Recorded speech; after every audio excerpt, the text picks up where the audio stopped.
தந்தி டிவியை உங்கள் cable TV ஆபரேட்டரிடம் இலவசமாக கேட்டு பெறுங்கள்.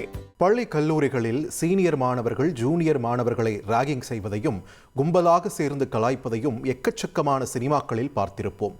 ஆனால் அது போன்ற ராகிங் நிஜத்தில் நடக்கும்போது அது எவ்வளவு பெரிய வலியையும் வேதனையையும் தரும் என்று நிரூபித்திருக்கிறது இந்த சம்பவம். நம்மளோட லைஃப் ஜேர்னில school, college, office, social media மூலமா எத்தனையோ நண்பர்களை மீட் பண்ணி இருந்தாலும் அதுல பெரும்பாலும் பலருக்கும் பெஸ்ட் ஃப்ரெண்ட்ஸா இருக்கிறது பள்ளிக்கூட நண்பர்கள் மட்டும்தான். ஸ்கூல் லைஃப் தான் லைஃப்ல கமிட்மெண்ட்ஸ் இல்லாத ஹாப்பியான லைஃப்னு சொல்லுவாங்க. ஆனா இந்த உண்மை கதையில நாம பார்க்க போற மாணவனுக்கு அந்த ஸ்கூல் லைஃப் மரணத்தை விட பெரிய வலியை கொடுத்திருக்கு. நரகத்தை விட ரொம்ப மோசமானதா இருந்திருக்கு. எல்லாத்துக்கும் காரணம் யார் தெரியுமா?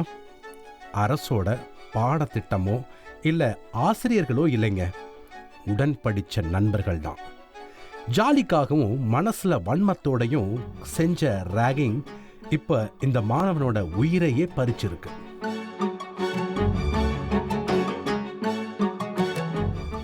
பள்ளி மாணவனுக்கு என்ன நடந்துச்சுன்னு தெரிஞ்சுக்க விசாரணையை தொடங்கணும். தற்கொலை செஞ்சுக்கிட்ட மாணவரோட பேரு மிஹிர் அகமது.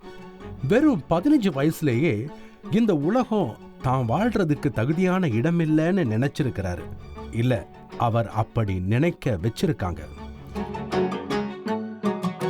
கேரள மாநிலம் எர்ணாகுளம் பகுதியில் உள்ள பிரபலமான தனியார் பள்ளியில 9ஆம் வகுப்பு படிச்சு வந்திருக்காரு.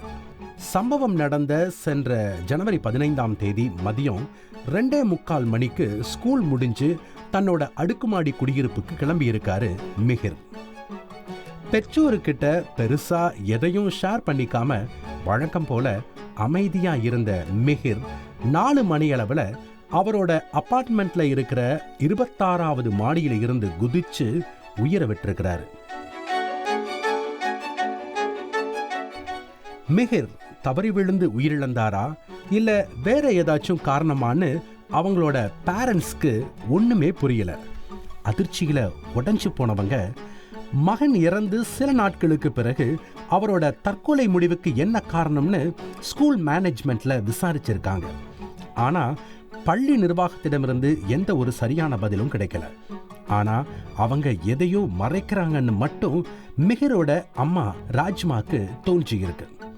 உடனடியா 10 மாசம் கருவிலையும் 15 வருஷம் இதயத்திலையும் சுமந்த மகனுக்கு என்ன ஆச்சுன்னு கண்டுபிடிச்சே ஆகணும்னு ராஜ்மா நேரடியா களத்துல இறங்கி இருக்காங்க. மிஹிரோட கிளாஸ்மேட்ஸ் ஒவ்வொருத்தர்கிட்டையும் மற்ற ஸ்டூடெண்ட்ஸோட பேரண்ட்ஸ் கிட்டையும் விசாரிச்ச பிறகுதான் மிஹிர் தற்கொலைக்கான உண்மை காரணம் என்னன்னு தெரிய வந்திருக்கு. மகனுக்கு நடந்த கொடுமைகள் ஒவ்வொன்னா தெரிய வரவும் ராஜ்மா மட்டும் இல்லைங்க, பிள்ளைய பெத்த எல்லா பேரண்ட்ஸுமே துடிச்சு போயிருக்காங்க. மிஹிர் பார்க்கறதுக்கு கருப்பா இருக்கிறதால வெள்ளையா இருந்த மாணவர்கள் எல்லாரும் ஒன்னு சேர்ந்து அவர் நிறத்தை வச்சு தொடர்ந்து கேலி பண்ணியிருக்காங்க. மற்ற பசங்கள்லாம் பென்சில் வச்சு விரல் இடுக்குல குத்தி விளையாடும் போது மிஹிருக்கு மட்டும் கத்திய கொடுத்து குத்த சொல்லி சோதிச்சிருக்காங்க.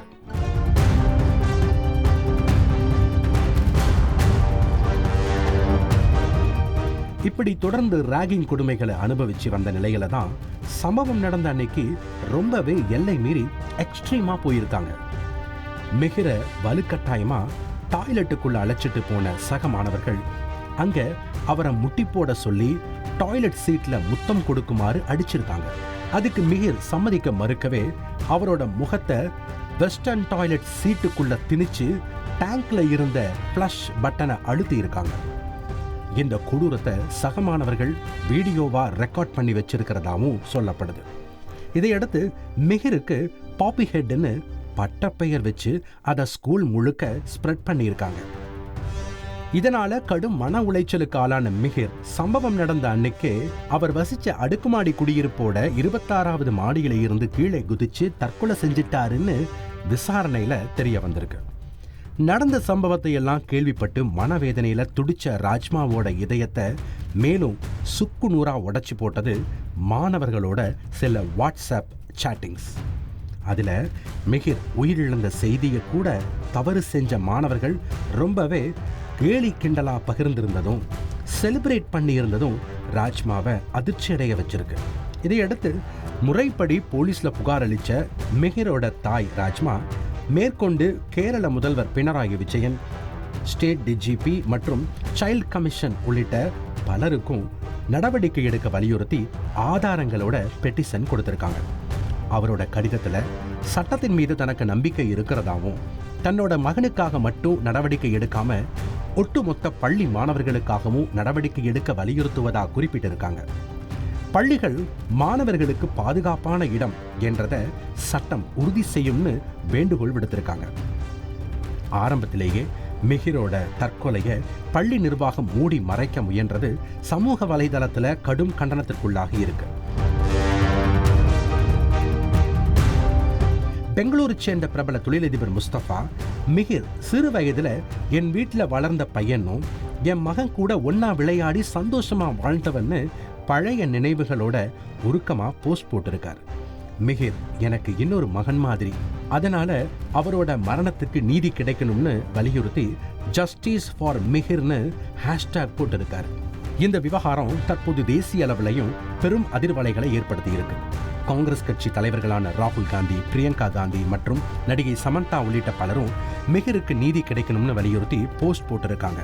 அரசாங்கமும் காவல்துறையினரும் தவறு செய்த அனைவரின் மீது நடவடிக்கை எடுத்து பள்ளிகள்ல பயிலக்கூடிய மாணவர்களோட பாதுகாப்பை உறுதி செய்யணுங்கிறது தான் எல்லாரோட எதிர்பார்ப்பாகவும் இருக்கு. தந்தி டிவியை உங்கள் கேபிள் டிவி ஆபரேட்டரிடம் இலவசமாக கேட்டு பெறுங்கள்.